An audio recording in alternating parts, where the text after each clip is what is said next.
The broadcast is now starting. All attendees are in listen-only mode.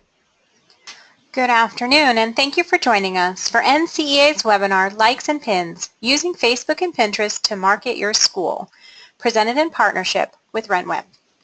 I'm Andrea Kopp, Manager of Educational Resources for NCEA, and I'm happy to host this webinar for you today. Before we begin, please know that all your microphone connections have been muted. If you have questions during today's presentation, please send those through the question box that appears in your GoToWebinar panel. To ask a question, use your mouse to click the blank box area, type your question using your keyboard, then click Send. The webinar presentation will last about an hour. You can post your questions at any time throughout the presentation to be added to the queue. Immediately following the webinar, you'll be prompted to complete a brief survey about your webinar experience. I thank you in advance for providing us with this valuable feedback. For those of you who are attending the webinar live, you'll find a copy of the presentation materials and a certificate of attendance in the handout section of your GoToWebinar panel. You can download those at any time. You'll receive an email tomorrow with instructions on accessing this recording. Let us begin, as we do all things, in prayer. In the name of the Father, and of the Son, and of the Holy Spirit, amen. Our Father, who art in heaven, hallowed be thy name. Thy kingdom come, thy will be done, on earth as it is in heaven. Give us this day our daily bread, and forgive us our trespasses, as we forgive those who trespass against us. And lead us not into temptation, but deliver us from evil. Amen. In the name of the Father, and of the Son, and of the Holy Spirit, amen. Now it's my pleasure to introduce Jacqueline Day, Director of Marketing and Communications for RentWeb. Welcome, Jacqueline. Thank you for joining us. Thank you so much. I am so glad to be back again. I think this is the second or third webinar I've done for NCEA, and it's been a really fantastic partnership, and I'm so glad to speak to you today on this particular topic. We're going to be talking about online advertising for schools today, specifically Facebook and Pinterest ads, and I'm really excited to dive into it. So let's get going. All right, so I talk to schools a lot about this topic, and they typically look at me, a little sideways and ask, why should we consider online ads? Why should we make that a regular part of our marketing plan at our school? This graph is pretty compelling. It's not necessarily applicable just to the K-12 school market, but it is an overview of why social media advertising is becoming so popular. There's a lot of anecdotal evidence about how effective it is, but we do know through research that younger generations, millennials, and I'm sure some of you are trying to market to millennial parents right now at your school, don't trust traditional advertising.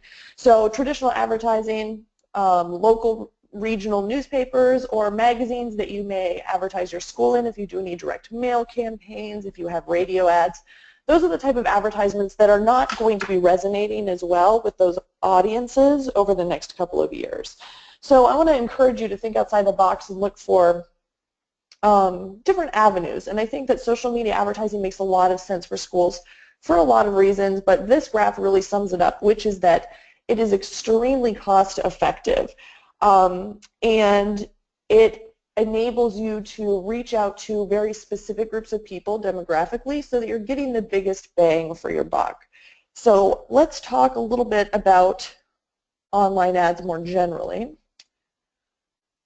Okay, so online ads are really changing. A few years ago, schools would ask me pretty frequently about Google AdWords. Should they invest in Google AdWords? Should they take a look at Google AdWords? Should we use it? Should we not use it?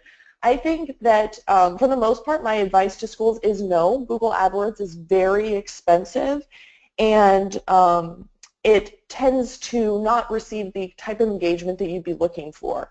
The effectiveness of Google Ads, especially for schools, seems to be dropping, and you can spend a lot of money in the process and not really get a lot out of it. However, your ability on Facebook to do such specific demographic targeting, to do really local targeting within certain distance from your school, those are the type of advertisements that are not only effective, they will reach the families in your community that you want to reach, but furthermore, people actually click them. And that's kind of the thing that's so interesting about social advertisements, is that long ago we used to do the pop-up banner ads on websites. People used to click Google Ads. They often thought that they were the first couple of results in Google search. They looked much more similar. Now, though, that's not really the case. And the reason that social ads are working is because they're reaching the people who want to see them. They're giving people the type of ad that they actually might be interested in, rather than just throwing a dart at a dartboard blindfolded. So that's why I want you to consider Facebook and Pinterest ads over Google AdWords when you're looking at creating a digital ad campaign for your school. All right, so when you're sitting down, the most important question you want to ask when you're considering ad campaigns is, who should you target? Who are your targets within your community? And I think that you need to think about areas of opportunity for your school and what your growth priorities really are.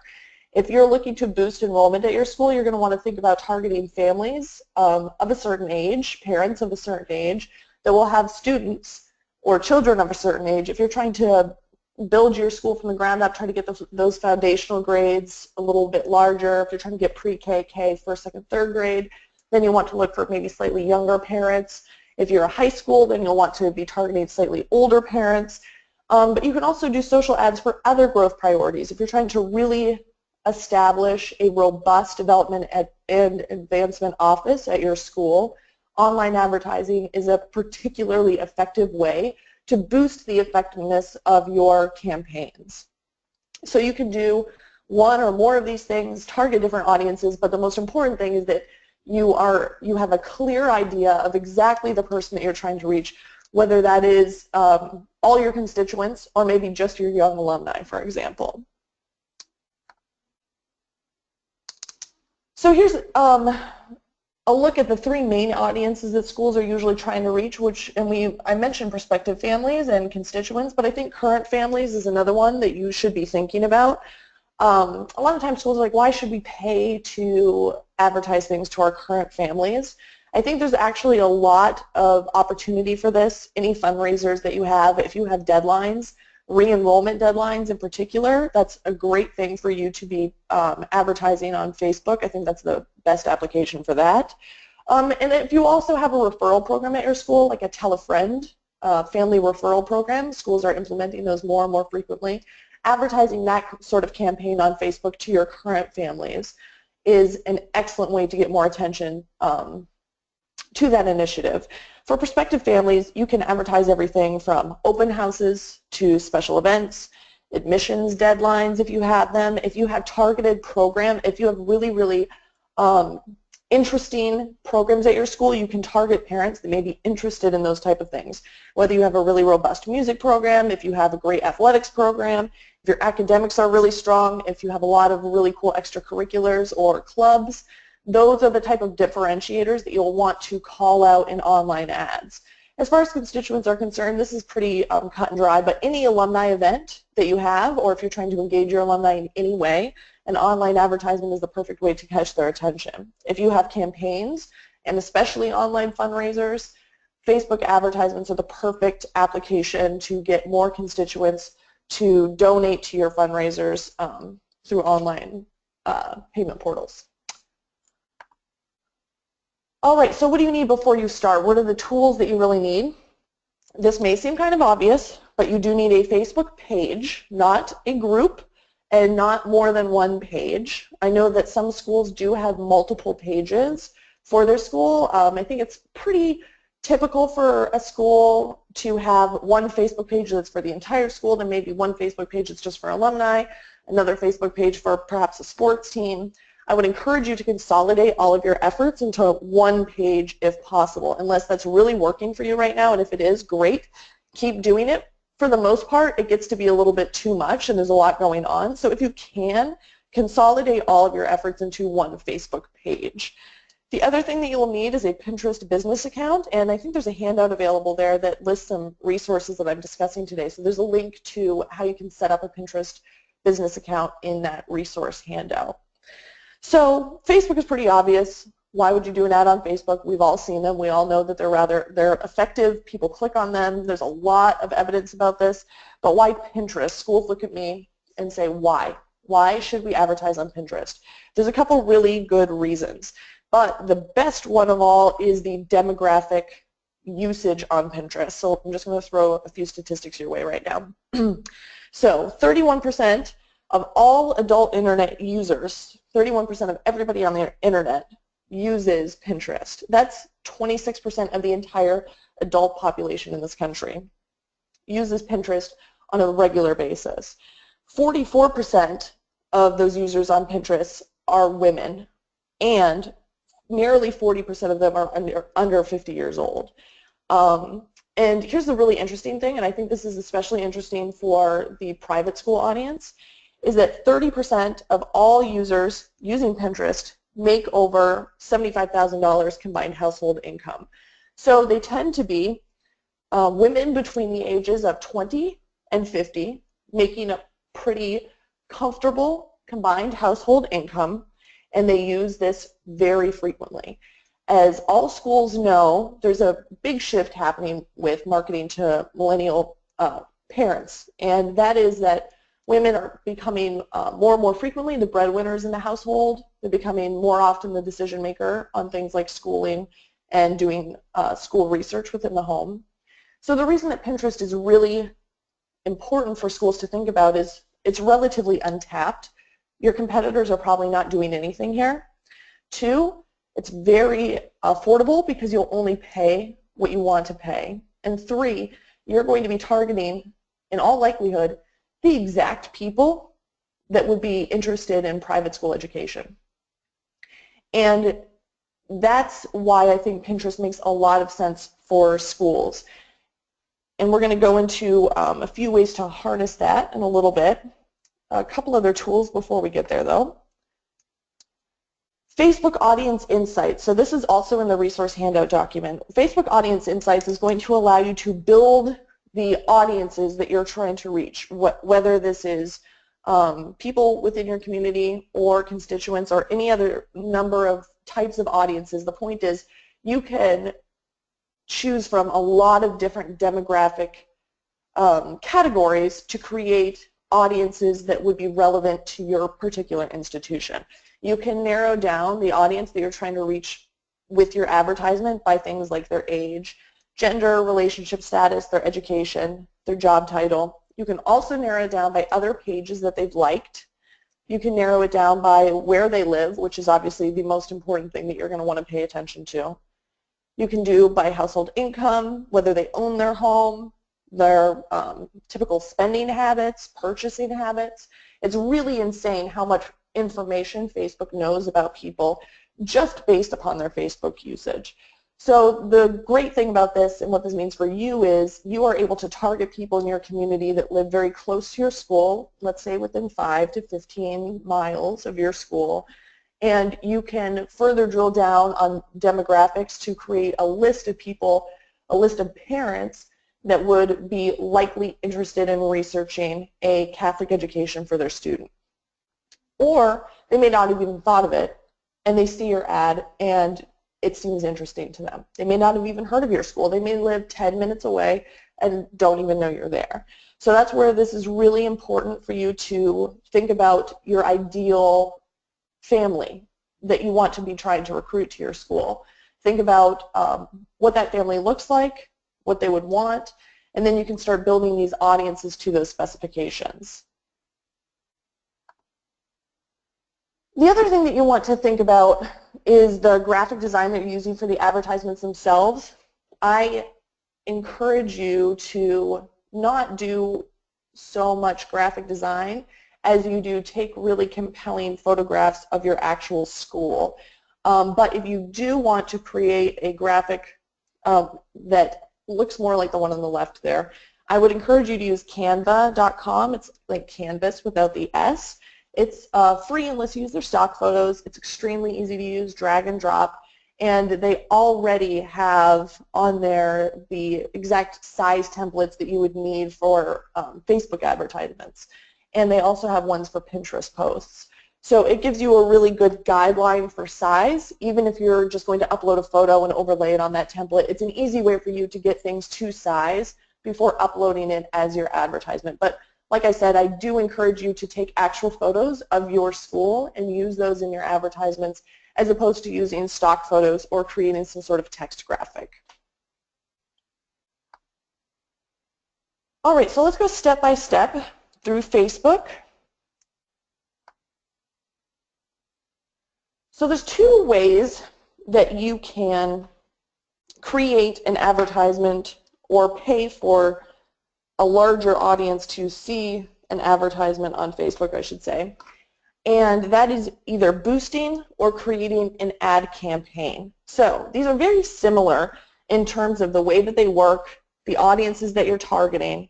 The difference is that when you create an ad and an ad campaign proper, rather than just boosting a post from your actual school Facebook page, it often results in a higher click-through rate and a lower cost per click. The reason for this is Facebook is really trying to push people over to the ads platform, and they typically reward you for that. And all these algorithms are very secretive, so people are just making assumptions about how this all works. But what we do know is that Facebook is really trying to expand their ad platforms and encourage people to use the ad platform rather than simply boosting the post, because that's where they want people to start moving. If you've been following any social marketing news over the past year, you've probably seen that Facebook continues to change the algorithms for their Facebook pages. And what that means for you as a school is, and probably some of you have even seen this with your own school page, is that the likelihood that anything you post on your school page will be seen organically, as in the people that have liked your Facebook page, the likelihood that they will see your school's posts in their personal news feed is very unlikely. Facebook is now prioritizing what they call friends and family posts, so exactly what that sounds like, things that your friends and family post, over posts from the pages that you have liked.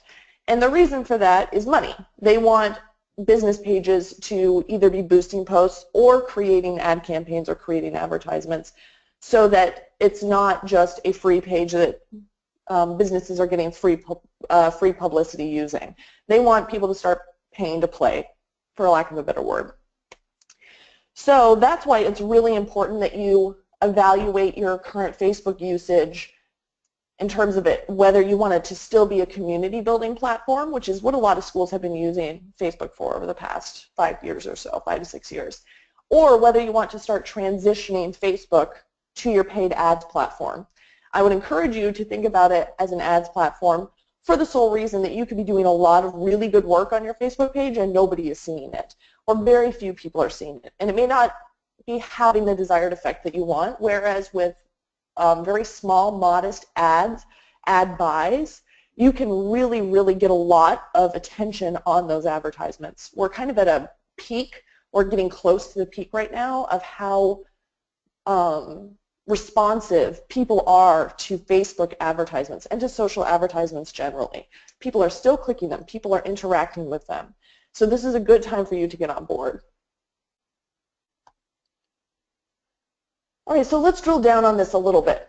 So there are 3 ways that you can pay for something on your Facebook page. There's 3 different methods. So the first is to boost a post directly from your page. So if you go onto your school's Facebook page right now and you look at the last thing that you posted, you'll notice there's a little button that says boost. That means to boost that post from your page. And there are some pros and cons to it. The pro is that it's already appearing on your page, right? It's something that you've already posted, and then you can just pay for more people to see it. However, it doesn't have as much functionality or as much success as boosting that post from within your ads manager or creating a Facebook ad proper. I know this is very confusing if this is the first time you're looking at this, but I promise the more that you get into it, the clearer this becomes. I don't want you to get overwhelmed with the information on this page right now. All I want you to come out of this remembering is that you want to use Facebook's ads manager to pay for the things that you are, to pay for your advertisements rather than boosting the post from your page. Unless, this is my caveat, unless you are just trying to reach people who currently liked your Facebook page, which in all likelihood is mostly current families or maybe grandparents and some alumni and things like that. Unless you're trying to reach them, I really want you to stay within the ads manager and do everything there. The great thing about Facebook ads is that they bought Instagram. So anytime you create a Facebook ad campaign, you have the option of also displaying that ad on Instagram, which I encourage you to do. No reason not to do that. While you're at it, create an Instagram account for your school and get your name saved, by the way. We're not going to go into that too heavily right now, but definitely consider having ads displaying both on Facebook and on Instagram. It's easy, it'll do it for you. You just have to say yes. All right, so when you go to create a Facebook ad campaign, it asks you your objective for your campaign, and it gives you lots of different options. They all sound really cool, and they all sound really great. It just depends on what you want to do. Some schools may say, yeah, I want to raise attendance at my event. Some schools may say, I'd love to get more views on our video. But what you really want to do as a school most of the time is send people to your website. And this applies to almost any audience you can think of. You're going to be wanting to send prospective parents to your website. You're going to want to be sending alumni to a payment portal on the alumni section of your website. You're going to want to be sending your current families to your website to sign up as volunteers for some event or whatever the case may be. Anyway, the most likely one that you're going to be using is sending people to your website or increasing conversions on your website, which we will discuss in a minute. You may also want to promote your page. If you want to get more likes on your Facebook page, I think that that would be a typical one that schools would go for. And you may also want to boost your posts like we talked about. However, I would encourage you to start thinking about all of your advertisements in terms of how many eyes can we get on our school website that will make a difference for us? How many new eyes can we get on places where we need them? How can we boost the effectiveness of our fundraising campaigns? How could we get 3% more inquiries over the next month? Those are the things that I really want you to start thinking about when you're taking a look at how Facebook advertising can work for you. All right, so who should see your ad? We talked about Facebook audience insights before, so I want to go a little deeper on what Facebook means when they say choose an audience. So you have 4 options on Facebook when it asks you what audience you want to use. You can create an audience, which is using the audience insights tool that I mentioned. You can also import an audience. So this is really interesting. Any of you out there that are development and advancement people, or if you're an admissions person and you have a list of inquiries, this is something you're going to want to pay attention to. You can actually import an Excel list of email addresses, names, and demographic information. And Facebook will try to match as many of those things to a person that has a Facebook account. So you could actually create advertisements that will be seen by your exact donor list or the exact list of people in your inquiry funnel. So import an audience is a really important tool that schools need to think about. I know you've got those lists, and I know you have a lot of demographic information about those people, where they live, what their phone number is, what their email address is, their full name. That's what Facebook needs to make that match. So you could be delivering really, really effective ads to the exact people that you want to see them. So I would encourage you to use that one. The third option is creating an audience from your Facebook tracking pixel. So this is where things get a little more technical. I put some information in the handouts about the tracking pixel. Basically what the tracking pixel is a little line of code that you can install on your school website that talks to Facebook, essentially. And it keeps track of the traffic coming to your school website and how they move around on your website, so you can create ads from the information that's embedded within that code. That's a little simplistic for everything that it does, but what you need to know is the Facebook tracking pixel is how, when you were on Nordstrom or Amazon yesterday looking at something, and then you went on Facebook and saw the pair of boots or the book that you looked at but you didn't buy, those retailers are doing that through the tracking pixel. You can do this as well. You can do this for people who've visited your inquiry page but didn't submit an inquiry. You can do this to people who start filling out an online application on your website but maybe don't complete it. You can do this for people who visit maybe just the admissions page of your website and you can target ads directly to those people, and then you're pulling the information from your website of who has been on that page and then retargeting the ad back to them. So there's some information in the handout about how to install the tracking pixel and a little bit more information about what it does and the capabilities of it. I don't want to go into it too much today because it is pretty technical, but this is something that you are going to want to use. It's very effective. So this summer, spring and summer, I was looking for a preschool for my daughter. She at the time was 4.5, and I looked at this one preschool, and they actually did retargeting advertisements using the tracking pixel because I had gone onto their website and filled out the online inquiry form on their website before I even visited. And I started receiving ads for the school on Instagram, actually. So they were using Facebook's ad program, and their Facebook ads were also being served on Instagram. And it reminded me that I needed to call them to get the application and get that process started. So this actually works. It reminded me that I needed to contact them. I saw the ad and I said, this place, that's really great that they are trying to reach out to people like that. It does not feel intrusive, although some people say, oh man, this type of advertising feels really intrusive. If anything, I think that people are startled by it, but then realize how helpful it is. I know that there are times when I have been on Facebook and I've seen things that I didn't buy or forgot to go through the checkout for coming down in my newsfeed, and I'll click on that thing and buy it. So think of creative applications for this at your school. Think of how effective that one school was even in my experience. And I think you'll see that there are applications for that within your marketing plan. The last is creating a lookalike audience. So let's say you create an audience or you upload an audience, and or you can even pull this from the list of people who currently like your school's Facebook page. And Facebook will take a look at whatever list you tell them to look at, and they'll try to find lookalike people, similar demographic people, people that live in the same area as the original list. So it will create a lookalike audience. It's exactly what it sounds like. This is probably not going to be as useful for you. There may be some circumstances where it makes sense, but the first three here, not the fourth, are the ones that I would like you to focus on.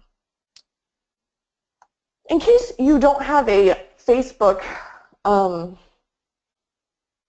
account yourself, or in case you don't use Instagram, this is where your ads will appear. So the phone on the left is showing kind of a little view of Instagram. The great thing about Instagram advertisements is that they appear just like everybody else's posts, essentially. It's very hard to distinguish advertisements from real posts on Instagram, so a lot of people click them and a lot of people interact with them. So I think that that's really good for schools.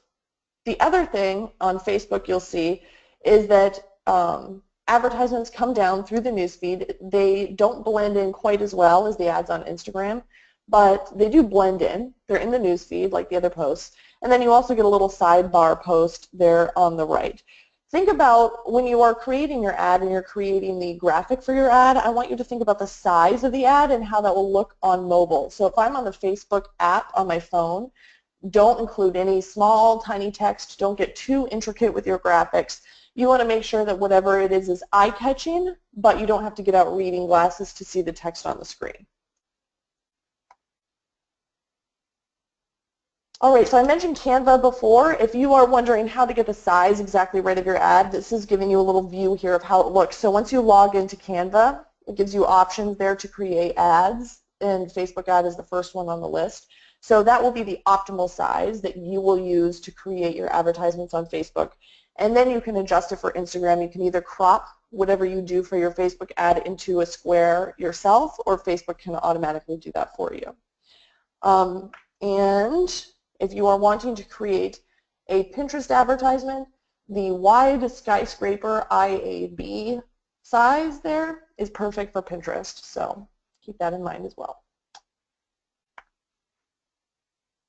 All right, so Facebook is kind of picky about this. I mentioned not using too much text or too much small text. The reason for that is they don't like it. So if you have a lot of text, your ad may be rejected. They'll tell you to remove some text. If you have a medium amount of text, your ad may not go to as many people as you want it to. Facebook will throttle the reach of that ad as a punishment for you using a medium amount of text. If you have a small amount of text, it may affect your reach, it may not. The best thing is to keep the text in your image below a certain percentage. The way to do that is to run your advertisement image through Facebook's text overlay tool, which you can see here, and I put a link to that in the handout resource as well. Product images are one of the few exceptions to this. I know some of you are thinking to yourself, well, I see all the time people using iPads and there's text all over it, but Facebook will allow you to show things on screens with lots of text. So it's confusing, but everybody gets to play by the rules. The text overlay tool really helps simplify this. All right, another good thing about Facebook is that you'll never spend more than you want to. You can set your own budget. I would encourage you to think about a $5 to $10 per day budget and running a campaign no less than 5 days.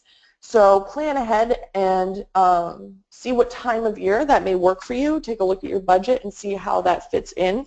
You would be surprised at how effective $5 a day can actually be. And I know it doesn't sound like a lot and it doesn't seem like you would get a lot out of that, but your return for $5 can be pretty good. You just have to make sure that whatever audience you're using is very specifically targeted. One thing I do want you to know about Facebook advertisements, and this will help inform you as you're moving forward with this, is that when you submit an ad to Facebook for consideration, the approval process usually takes between 5 and 10 minutes. You are competing with other pages for the same audience that you upload. So it's sort of like this bidding war that you can't even take part in. So the actual cost of your ad, however much you pay per click, will be based on the bids of the other ads that are competing for that same audience. You are entirely out of this process, by the way. You can have nothing to do with it. You're basically just crossing your fingers and hoping that you're not paying $3 per click. And it will be a little bit less than that. The good thing about this is that for audiences like this that you're doing, you're probably going to get really high quality returns. So even if you pay a little bit more per click, if you've done your audience targeting correctly, if you've uploaded lists of your donor list or your inquiry list, those are really high quality hits.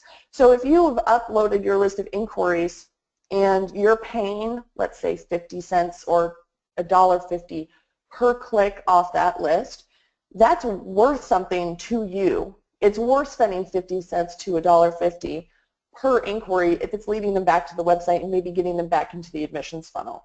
So that's how you're going to want to start quantifying that in your head. The good thing about this is you can monitor and adjust throughout the campaign. If you see that you're getting really good results, but you're running out of money too quickly, you could up the daily budget a little bit. Or if you're not seeing the returns that you want, you can make little adjustments here and there, but there's nothing that says you can't adjust throughout the campaign. Once you've submitted this, it's not like you can't go back and change it. All right, so back to the tracking pixel. So this is what it looks like on the page where you're looking at the tracking pixel and creating conversion goals for the pixel. Like I said, I don't want to go into this too deeply today because it is more technical, but the thing is, once you've installed that pixel and it covers your entire site, then when you're choosing your objective for the campaign, you would select Optimize for Website Conversions. Then you can actually see if your ads are generating a return on your investment. You can actually measure if you put an ad there for directing people to your online inquiry form, you would actually be able to see if people were filling out your online inquiry form. And so then you could go to the powers that be and say, hey, we got 15 online inquiries from this Facebook ad. And that's great data for you to have. That's really important. This will take your school marketing really to the next level, being able to have that data on the back end to prove what you're doing works or needs adjustment. All right, so let's move on to Pinterest now. The thing that's really crucial about Pinterest is choosing your pin wisely. So when you go to create a Pinterest advertisement, you're picking from a pin that you've already put on your account. So that means that you need to have your school Pinterest account, your Pinterest business account, and you're going to have to think about what pin would make a good advertisement for your school. You're going to have to think out of the box on this, because pins that are promoted pins that do not do well on Pinterest are anything that look vaguely like an advertisement. So you're going to have to think of things that are not typical marketing content that will be useful to you on Pinterest. The best thing that I can suggest to you when you are thinking about creating content that will be interesting to people, that will get them clicking over to your school website, is if you have a school blog, start really harnessing the content that you create for that and creating pins advertising those blog posts. This is how you're going to get people into your funnel. So let me give you an example of how that would work. Let's say that you're trying to attract parents of elementary school students that are transitioning into middle school. So you create a blog post for your school blog that's something like making the transition from elementary school to middle school, 5 tips for making the transition. And you create a graphic for that that looks similar to the graphics here. Pinterest really likes vertical advertisements, long vertical advertisements, big text, bold text. And then you link that pin back to your school blog post about making the transition from elementary school to middle school, put your tips there, and then say at the end, if you want more information, fill out an online inquiry here and we'd be happy to get back to you. And always be redirecting people from your blog back to your online inquiry or some form of contact where they can get into that funnel, where you can pull people into the inquiry funnel, where they feel comfortable reaching out and giving you a call and saying, you know, hey, this is really interesting. I'm 5 miles away from the school. You guys are providing really good content here. You know, I want to learn more. So that's the process that I want you to start thinking about at your school. How can we leverage content creation to make Pinterest advertising really work for us? And there's all sorts of ideas. You could do the one that I just said. You could do healthy back-to-school lunches. You could do study tips for high school seniors. You could do college savings tips. All of those types of content are things that the people that you're trying to reach would be interested in reading. All right. So you got to think about your goal. That's the first. So by the way, if you move to Pinterest advertising from Facebook advertising, this is going to feel like a breath of fresh air for you. It is, as you can see at the top, a mere 5 steps. Very, very simple, very easy to use. It's not as overwhelming as Facebook advertising. This is going to seem extremely fun after going through all the Facebook advertising you know, tips and tricks. There's a lot to it. This is much more simple. So when you're thinking about your goal for your Pinterest campaign, you want to think about engagement. You want to think about, how do I get people to click on this to go read something? How do we get more traffic over to our school website / school blog? So your goal is going to get people onto the blog, fine. Where do they go from there? You want to think about the navigation on your website, on your school blog. You want to make sure that you have an inquiry button easily visible on every page of your website. And also think about what moms are going to want to click on. Think about what moms are going to want to read. That's the audience that you're really trying to reach on Pinterest. So when you have these 2 here and you're trying to figure out which of these make sense for your school, getting traffic to your website is going to take priority over the number of times you get repinned. Although the more you get repinned, the more visible your school blog is. So kind of see which one makes the most sense for your school. But if I was working at your school as your marketing director, I would tell you that the more traffic to your website from people living within your local community, the better. The more likely it is for that to have an actual effect on your admissions funnel. All right, so then you get to choose your budget. So Pinterest ads are relatively new. There's not a ton of best practices yet for how much budget makes sense, how much doesn't, which works, and especially not for K-12 schools. Higher ed, colleges and universities are doing tons of Pinterest ads right now. They're really getting into it. And I say this on almost every webinar presentation that I give to K-12 schools. Always look at what higher ed is doing for school marketing. That will eventually trickle down to K-12. So keeping that in mind, start out with a really modest budget. similar to what you do on Facebook, $5 to $10, and then do short ad runs. Do it for maybe 3-4 days. See how it works. If it's working well, keep at it. Make adjustments, but don't go right out of the gate with a $20 daily budget. Keep it modest until you see what's working for you and what isn't working for you. Just like on Facebook, you're able to create an audience if you want on Pinterest, and you can do this a couple of different ways. You can choose from website visitors, people who've actually been on your website already. You can upload a customer list, just like you can do in Facebook. So you could upload a list of your inquiries, you could upload your donor list, or you can create a lookalike audience just like you can on Facebook. So if you already had some created, you could create a lookalike audience. The most important thing, I think, for you here would be to think about what goals you're trying to do, what type of content you'll be promoting on your Pinterest account, and that will inform which audience you're trying to reach.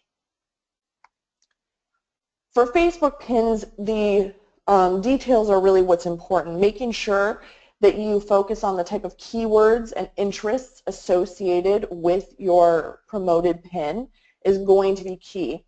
So you can see there that I created a couple sample keywords, and these are ones that you guys are going to want to use. Choosing a school, private school, where you are. I live in Annapolis, Maryland, so I put Annapolis, Maryland, the state in which you live, private school, best schools in Annapolis. Really make sure that you cover your bases and use as many keywords as you want to attract eyes onto your promoted pin. Obviously, you're going to want to focus on location, so you can kind of see locations at the very bottom of that screenshot there. So make sure that you're selecting people that obviously live within driving distance of your school. I know that sometimes it's tempting to skip over some of these and just get the ad right out, but I have made the mistake before of sending advertisements that were for local events to a multi-state audience. So just double check that before you click submit. All right, so conversion tags on Pinterest operate very similar to Facebook tracking pixels. So this allows you to add code to specific pages on your school website so that you can kind of do retargeting ads the same way that you do that on Facebook with the tracking pixel. It's a little bit easier to use Pinterest tool because it's much more simplistic. As you can see, all of these steps to setting up an advertisement are very simple and to the point. Facebook tends to be a little bit more detailed and difficult to use. So you can add conversion tags, let's say, to maybe the inquiry page on your website, to the contact page, to your online application page, to your alumni page, and then you could do some retargeting, or you could target the audience that's actually visiting those pages with new advertisements. So that's something that you can and should look into if you really, really do a deep dive on Pinterest advertising. All right, to recap, these are some best practices that you'd want to use no matter where or what type of online advertising you're doing, but especially with social advertising. These are kind of the 4 big ones. So the image is the thing. The image is the most important element of any ad campaign. Even better than images is video. People are more likely to click on paid advertisements on Facebook that use video than ones that use static images. People are also more likely to click on advertisements of static images that don't have logos on the image. And that makes sense because people don't know your logo. People that go to your school know your logo, but you're not trying to reach people most of the time who go to your school. So keep the logo for your profile picture and save the ad for the most beautiful image you can take of your school. And you don't need to have this huge sprawling campus to get a beautiful image. I think that anything that's compelling about your school, whether it's a great classroom environment, maybe an interaction between students, some club, whatever you can think of that really sets your school apart, try to capture that moment, and that's the perfect image to advertise your school. Also, don't buy an ad without having a cause behind it. Once you start doing this, it can be very addicting when you start seeing the clicks and you start seeing the data, and this is really exciting. But don't do an ad campaign unless you have an exact goal behind it, whether that's increasing inquiries by a certain percentage, whether that's increasing applications by a certain percentage. boosting the effectiveness of a fundraising campaign by a certain amount over a certain period of time, make sure that you go into it with a certain goal that will help you keep you on budget and focused. The other thing is, what's your value proposition? A lot of schools put advertisements out without really thinking about what their value is over their competitor schools. So sit down and make a list of what are the differentiators that would make someone stop and take a look at whatever image we're showing, whatever copy we've written. What's the thing that's interesting about us over competitor schools or the public school district in our area? Also, go beyond, learn more for your call to action. There's all sorts of really fun calls to action that you can think of using, and learn more is kind of the standard one, but think about ones like contact us or watch our video or sign up even is better than learn more. So keep your calls to action more creative if you can. All right, so I think we have come to the end here. Andrea, if you want to start reading through some questions. Sure. We had a question about the Facebook and Instagram interaction. Do you have to have an Instagram account for your Facebook ads to be displayed on Instagram?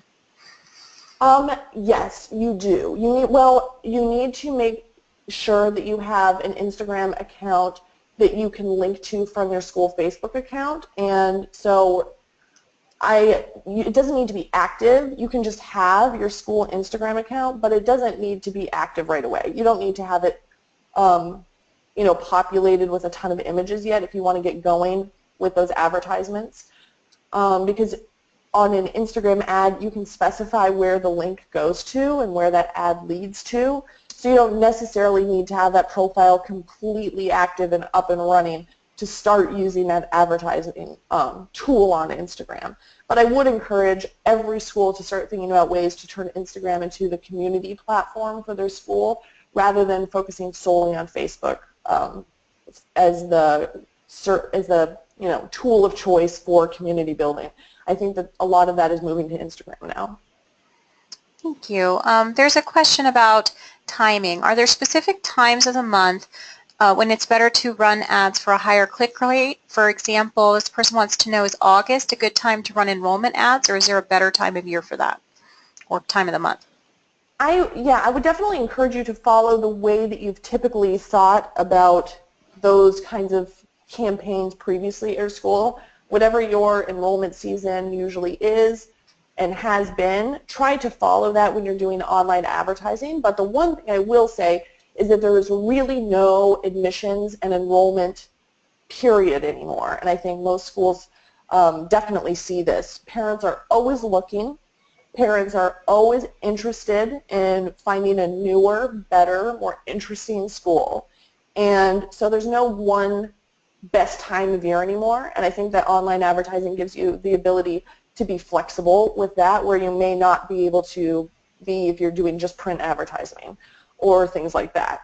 So I would definitely follow whatever schedule you have seen success with, but then also do ads at different times of year, knowing that there's really no one season now where parents are looking. I mean, there's times when they're definitely looking more frequently, but parents are looking for new schools all throughout the year now, and especially during transition seasons. Times like from December to January, that would be a time when a parent would feel more comfortable pulling a kid from school, transitioning them into a new school. So keep an eye on stuff like that. Thank you. There's a question about ads promoting admissions events. This person has had some success with that, but asks if you have any particular tips for ads with that purpose. Yeah, so an open house or something like that. I love the idea of doing ads for open houses. I think that that's really effective. I actually was talking to a couple schools recently who do something really cool. Instead of doing an open house, which can be long and it's difficult for parents to get at work to come and do it, they did like morning coffee and donut open house, and it was like 30 minutes in and out. So it was like a sort of a drive-through type thing. And I thought that that was really interesting. Like, show up at 8, you're out of the school by 8:30, and you can be to work on time at 9. So think outside the box for ways that you can do open houses that may be more flexible for households that have working parents. I think that that's going to be the key going forward. I know that it's sometimes hard to get people to commit to coming in for tours and trying to get people to all show up at one time for an open house. So doing things earlier in the morning like that, or maybe later in the evening. The schools that I talked to had huge success with it, and I'm not surprised. If I were a parent, I would definitely show up for that versus, you know, a 1 p.m. appointment for an open house. So I love those kind of creative ideas that schools are using now. Great. We have an attendee who would like to know how much time it takes to really manage these type of ad campaigns on average. They're debating whether they should continue paying a marketing company to do so. So it really depends on how much budget you have to spend. I'd say that if you have a very large advertising budget and you want to transfer it entirely onto online ad platforms like this, you could spend a pretty significant amount of time doing this. If you are running an ad once every couple of weeks, once a month, once every other month, and you're kind of on that schedule, it's very manageable in-house. The biggest time problem with this is learning about it, because there's a lot of intricacies to it and there's a lot of detail, and just getting in the program and getting hands-on with it, that really takes the most time. Once you understand it, it goes pretty quickly. Very good. Well, those are all of our audience questions for this evening. Did you have any final words for us today, Jacqueline? Yeah, so thanks so much for being with me today, and if you have any questions, if you think of anything after the fact and you want clarification on any items, feel free to email me. My emails are on the screen, jday@renweb.com, and I'd be happy to answer those questions for you. But I appreciate you being with me this evening, and I hope you'll be back for the next webinar, which I think will be in a couple months, right, Andrea? Yes, and I will send that information out with all the follow-up materials for tonight, so hopefully we'll get everyone to register for that one nice and early. All right, wonderful. Well, before we conclude tonight, I invite you all to visit our website at ncea.org to see lists for both upcoming webinars and our professional development activities and events. Thank you for spending your time with us today, and thank you, Jacqueline, for all that you've shared with us. As a reminder, I will be sending you this recorded webinar and all the presentation materials via email tomorrow. Thank you again, and may you enjoy a blessed evening.